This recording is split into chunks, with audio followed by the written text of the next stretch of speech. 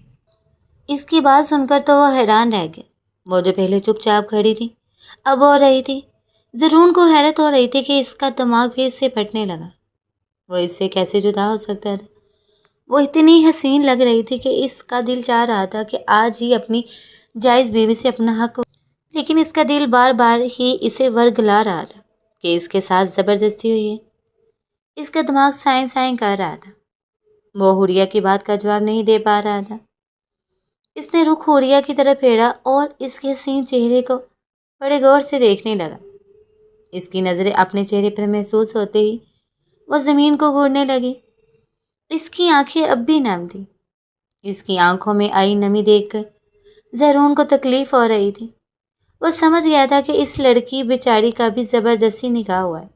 اب زہرون کو پتہ چل چکا تھا کہ وہ زہرا کی چچا زاد ہے اور پچھلے کئی سالوں سے ان کے گھر پر رہ رہی ہے۔ آخر اس نے دل و دماغ کی جنگ جیت لی۔ اس نے سوچ لیا کہ وہ خود کو اذیت نہیں دے گا۔ آج اپنی زندگی کے سارے دکھ بھلا کر اس حسینہ کو اپنی زندگی میں شامل کر لے گا اور آج ہی یہ اسے اپنا حق وصول کر لے گا۔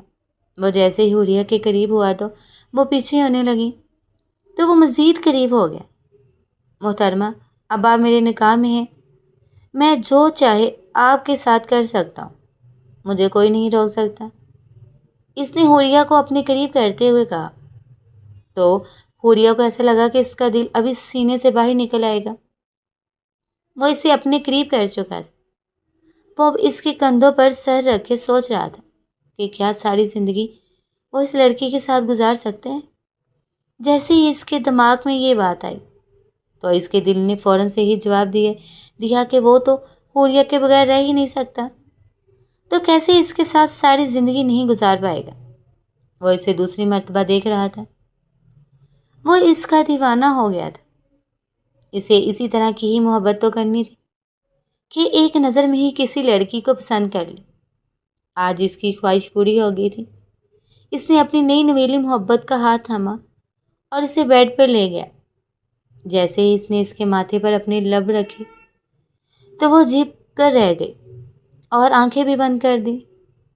تو وہ بڑے پیار سے اس کے چہرے پر اپنا ہاتھ پھیرنے لگا، جس سے حوریہ کو ایک عجیب سا سرور محسوس ہو رہا تھا۔ وہ اس کا شوہر تھا۔ بھلے ہی پہلے وہ اسے بھائی سمجھتی تھی اور ہمیشہ سے زہرا کا منگیتر ہی سمجھا تھا، لیکن اب وہ بالکل بھی یہ نہیں سوچ رہی تھی۔ اسے ایسا لگ رہا تھا کہ شاید قسمت نے اس پر مہربانی کر دی ہے۔ اسے شروع سے ہی ایسی خواہش تھی کہ کوئی شہزادہ اس کا ہم سفر بنے جو اس سے محبت بھی کرے اور عزت بھی۔ زہرون سے اسی طرح کی ہی وائبز آ رہی تھی۔ حوریہ، اگر نکاح سے پہلے مجھے پتا ہوتا کہ میرا نکاح تم سے ہو رہا ہے تو شاید میں نکاح نامے پر خوشی خوشی دستخط کر دیتا۔ زہرون نے حوریہ کو اپنے سینے سے لگاتے ہوئے کہا تو وہ حیران رہ گئی۔ اس نے تو کبھی ایسا سوچا بھی نہیں تھا اور وہ اب دبے لفظوں میں اپنی محبت کا اظہار کر رہا تھا۔ اس نے اسے یہ نہیں بتایا تھا کہ وہ اسے پہلی مرتبہ آج ہی دیکھ پایا ہے، اور وہ بھی نکاح سے تھوڑی دیر پہلے۔ حوریہ نے بھی اس سے یہ نہ پوچھا کہ اس نے اس سے پہلے کبھی دیکھا بھی ہے یا نہیں۔ بس وہ ایک عجیب سے خمار کے زیر اثر جس کے گلے سے لگی بیٹھی تھی۔ اس نے سوچ لیا تھا کہ قسمت نے اس کے لیے جو فیصلہ کیا ہے وہی صحیح ہوگا۔ آج ان کی وصل کی پہلی رات تھی جس میں وہ دونوں ہی بہت زیادہ پرجوش دکھائی دے رہے تھے۔ وہ دونوں نکاح سے پہلے ایک دوسرے سے بالکل ہی انجان تھے، لیکن اب انہیں ایسا لگ رہا تھا کہ ان کا صدیوں کا ناطہ ہے۔ زہرون کو بھی اپنی قسمت پر یقین نہیں آ رہا تھا۔ اس کے دل کی بات پوری ہو چکی تھی۔ وہ کسی ایسی لڑکی سے ہی شادی کرنا چاہتا تھا جو اس کے دل کو اچھی لگے، اور حوریہ پہلی نظر میں ہی اس کے دل کو بانے لگی تھی۔ اسی لیے وہ آج ہی اس سے اپنا حق وصول کر گیا۔ جب صبح حوریہ کی آنکھ کھلی تو وہ گھوڑے گدھے بیچ کے سو رہا تھا۔ رخ حوریہ کی طرف تھا۔ حوریہ اس کے چہرے کو دیکھ رہی تھی۔ وہ یقین نہیں کر پا رہی تھی کہ اس کی قسمت اتنی اچھی ہوگی کہ اس جیسا شہزادہ اس کے نصیب میں آ جائے گا۔ وہ تو دل ہی دل میں زہرا کو دعائیں دینے لگی تھی، اگر وہ گھر سے نہ جاتی تو اس کی قسمت ہی نہ کھلتی۔ وہ بڑے پیار سے اس کے چہرے پر ہاتھ پھیرنے لگی تو وہ جلدی سے آنکھ کھول گیا۔ اسے اس طرح کرتا دیکھ کر وہ حیران رہ گیا۔ اسے حوریہ سے اس طرح کی بے باکی کی امید نہیں تھی۔ اس کی آنکھیں کھلی دیکھ کر وہ فوراً وہاں سے اٹھنے لگی تو زہرون نے اس کا ہاتھ پکڑا اور دوبارہ سے بیڈ پر لٹا دیا۔ وہ آمنے سامنے لیٹے ہوئے تھے۔ وہ ایک دوسرے کی آنکھوں میں دیکھ رہے تھے۔ حوریہ کو زرون کی آنکھوں میں صرف اور صرف اپنے لیے محبت اور پسندگی نظر آ رہی تھی۔ زرون بھی کوئی چھوٹا بچہ نہیں تھا، وہ بھی حوریہ کی آنکھوں میں اپنے لیے عشق کی بھڑکتی ہوئی آگ دیکھ سکتا تھا۔ نکاح کا اثر ہونے لگا تھا، وہ دونوں ایک دوسرے پر جان چھڑکنے لگے تھے۔ زرون چھوڑے نا مجھے نہانے کے لیے جانا ہے، ابھی امی جگانے کے لیے آ جائیں گی۔ حوریہ نے بہانہ بناتے ہوئے وہاں سے جانے کا کہا تو زرون منہ بنا کر رہ گیا۔ بیگم صاحبہ، آپ کو سب کا خیال ہے، سوائے میرے۔ آپ کو اطلاع کے لیے عرض ہے کہ آپ کی شادی مجھ سے ہوئی ہے، نہ کہ امی سے۔ زرون نے عجیب سا منہ بناتے ہوئے کہا تو حوریہ کہکا لگا کر ہنسنے لگی۔ وہ امی والی بات پر ہی ہنس رہی تھی۔ اسے ہنستا ہوا دیکھ کر تو وہ مزید محبت پاش نگاہوں سے اسے دیکھنے لگا۔ اچھا چھوڑے نا، اب مجھے نہانے جانا ہے، اس طرح اچھا نہیں لگتا، اور ویسے بھی سب لوگ کیا سوچیں گے کہ ہم اتنی دیر تک اپنے کمرے میں رہیں۔ وہ اپنا ہاتھ چھڑواتے ہوئے وہاں سے بھاگ گئی تو وہ بھی مسکراتا ہوا اسے دیکھتا رہ گیا۔ تھوڑی دیر بعد وہ نہا کر باہر آئی تو وہ اتنی حسین لگ رہی تھی کہ اسے ایسا لگ رہا تھا کہ وہ اسے پہلی مرتبہ دیکھ رہا ہے۔ وہ جب بھی اسے دیکھتا تو اسے ایسا لگتا کہ اس نے اس جتنی خوبصورت لڑکی کبھی دیکھی ہی نہیں۔ وہ میرون کلر کے شفون کے سوٹ میں ملبوس آسمان سے اتری ہوئی پری لگ رہی تھی۔ وہ اتنی حسین لگ رہی تھی کہ زرون کا دل چاہ رہا تھا کہ وہ اسے کھا جائے۔ وہ بیڈ سے اترا اور اسے گلے سے لگا لیا۔ وہ ڈریسنگ ٹیبل کے سامنے کھڑی بالوں میں کنگھا پھیر رہی تھی۔ بالوں سے گرنے والا پانی اب زرون کے چہرے پر آ رہا تھا۔ اسے بہت زیادہ سکون محسوس ہو رہا تھا۔ اسے تو یقین ہی نہیں آ رہا تھا کہ قسمت اس کے ساتھ یہ کھیل بھی کھیل سکتی ہے۔ زرون چھوڑے نا مجھے، یہ کیا کر رہے ہیں؟ آپ کو تو بس موقع چاہیے، وہ محبت بھرے لہجے میں بولی تو وہ اس کے ماتھے کو چومنے لگا تو وہ جھپ کر رہ گئی۔ اس کی آنکھیں پھر سے بند ہو گئی تھی۔ وہ اس کی بیوی تھی، وہ اس پر پورا حق رکھتا تھا۔ وہ کوئی ناجائز کام تو نہیں کر رہا تھا، اسی لیے اس کی بھی بات نہیں سن رہا تھا۔ وہ بھی خاموش کھڑی تھی۔ تھوڑی دیر بعد اس نے بڑی مشکل سے زرون کو اپنے آپ سے علیحدہ کیا اور اسے باتھ روم میں جانے کا کہا تو وہ بیوی کا حکم مان کر باتھ روم میں آ گیا۔ تھوڑی دیر بعد ہی نہا کر باہر نکل آیا۔ وہ بالکل تیار کھڑی تھی۔ اس کے لبوں پر لگی میرون کلر کی لپسٹک زرون کو اپنی گرفت میں لے رہی تھی۔ وہ تو ایک ہی رات میں اس کا دیوانہ ہو گیا تھا۔ وہ ایسے پاگل ہو رہا تھا کہ اس کا دل ہی نہیں چاہ رہا تھا کہ وہ اپنی بیوی کو باہر جانے دے۔ جانے من میں تو کہتا ہوں کہ آج بھی کمرے میں ہی رہتے ہیں، کوئی کچھ نہیں کہے گا، اگر کوئی کچھ کہے گا تو میں تو بات کر لوں گا۔ وہ اسے پکڑ کر اپنے ساتھ صوفے پر بٹھاتے ہوئے بولا تو وہ مسکرانے لگی۔ آپ کا حکم سر آنکھوں پر، لیکن ابھی ہمیں باہر جانا ہوگا، اس طرح اچھا نہیں لگتا۔ وہ مسکراتے ہوئے بولی تو وہ اس کی سمجھداری پر حیران رہ گیا۔ وہ خوبصورت تھی، سمجھدار تھی اور سب سے بڑھ کر عزت دار بھی، جس نے اپنے چچا چاچی کی عزت رکھنے کے لیے ایک انجان شخص کو اپنی زندگی میں شامل کر لیا تھا۔ وہ دونوں اب کمرے سے نکل کر نیچے جا رہے تھے۔ جیسے وہ سیڑھیاں اتر کر نیچے پہنچے تو فہمیدہ بیگم نے ایک نظر دیکھا اور پھر نظریں پھیر لیں۔ ان کی جوڑی اتنی خوبصورت لگ رہی تھی کہ فہمیدہ بیگم کو لگا کہ اب وہ خود ہی انہیں نظر لگا دیں گے۔ وہ سب گھر والوں کے ساتھ ڈائننگ ٹیبل پر بیٹھے ناشتہ کر رہے تھے۔ ناشتہ کرنے کے بعد زرون گھر والوں کے ساتھ ڈائننگ روم میں ہی بیٹھ گیا اور حوریہ کمرے میں آ گئی۔ یہ سب اس کے لیے نئے لوگ تھے، وہ اتنی جلدی گھل مل نہیں سکتی تھی۔ ویسے بھی وہ ذرا وہ دونوں ایک جیسے ہی تھے، جلدی لوگوں سے گھلتے ملتے نہیں تھے، لیکن ایک دوسرے سے ایک رات میں ہی ایسے گھل مل گئے تھے کہ جیسے برسوں کا ساتھ ہو۔ اسے ڈائننگ روم میں غیر موجودگی پا کر وہ فوراً سے اوپر پہنچ گیا۔ جیسے وہ اندر گیا تو وہ بیڈ پر اوندھے منہ لیٹی ہوئی تھی۔ وہ بہت زیادہ تھک چکی تھی۔ جیسے ہی کمرے کا دروازہ کھلا تو وہ ہڑبڑا کر اٹھ گئی۔ اٹھ کیوں گئی ہو؟ سو جاؤ، کوئی بات نہیں، میں جانتا ہوں کہ تم بہت زیادہ تھکی ہوئی ہو، وہ اس کے چہرے کو سہلاتے ہوئے بولا تو وہ خوشی سے جھوم اٹھی۔ اسے یقین نہیں آ رہا تھا کہ اتنا اچھا انسان اس کی زندگی میں بھی آ سکتے ہیں۔ وہ بھی اس کے پاس بیڈ پر ہی لیٹ گیا اور دروازہ پھر سے بند ہو گیا۔ آج ان کے ولیمے کا دن تھا اور ایک مرتبہ پھر سے وہ اپنے کمرے میں آ چکے تھے۔ ولیمے کا فنکشن تو ویسے بھی شام کو ہونا تھا۔ وہ کتنی دیر اپنے کمرے میں رہے اور پھر دوپہر کو باہر نکل آئے۔ کھانا کھایا جا رہا تھا۔ پوریا بھی اس کے پہلو میں بیٹھی آرام آرام سے کھانا کھا رہی تھی اور آخر ولیمے کا وقت بھی ہو ہی گیا۔ وہ ولیمے والے دن بھی بہت زیادہ حسین لگ رہی تھی۔ وہ تو اپنی محبوب بیوی سے نظریں ہی نہیں ہٹا پا رہا تھا۔ گرے کلر کی میکسی میں وہ کوئی اپسرا لگ رہی تھی۔ اس کے چچا چاچی بھی آئے تھے، زارا کا بھی پتہ چل چکا تھا۔ وہ نکاح کر چکی تھی اور اپنی زندگی میں خوش تھی۔ زارا کے والدین کو بھی اندازہ ہو گیا تھا کہ بچوں کی مرضی کے خلاف رشتے طے نہیں کرنے چاہیے، ورنہ بچوں کو کوئی غلط قدم اٹھانا پڑ جاتا ہے۔ زارا چاہتی تو زرون کو اپنی زندگی میں شامل کر لیتی، لیکن وہ اپنی محبت کو گنوانا نہیں چاہتی تھی۔ والدین کو بھی سوچنا چاہیے، بچوں پر یوں اپنی مرضیاں نہیں تھوپنی چاہیے، اور جب بچے اپنی مرضی کر لیں تو بعد میں والدین انہیں ہی برا بھلا کہتے ہیں کہ انہوں نے ان کی عزت نہیں رکھی۔ بچوں کو بھی والدین کی عزت رکھنی چاہیے۔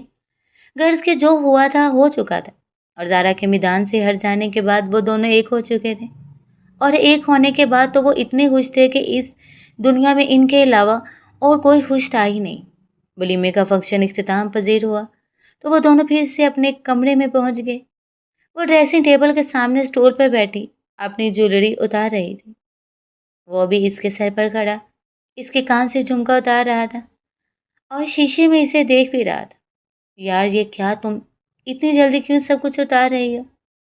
اتنی پیاری تو لگ رہی ہو، مجھے جی بھر کر دیکھنے دو۔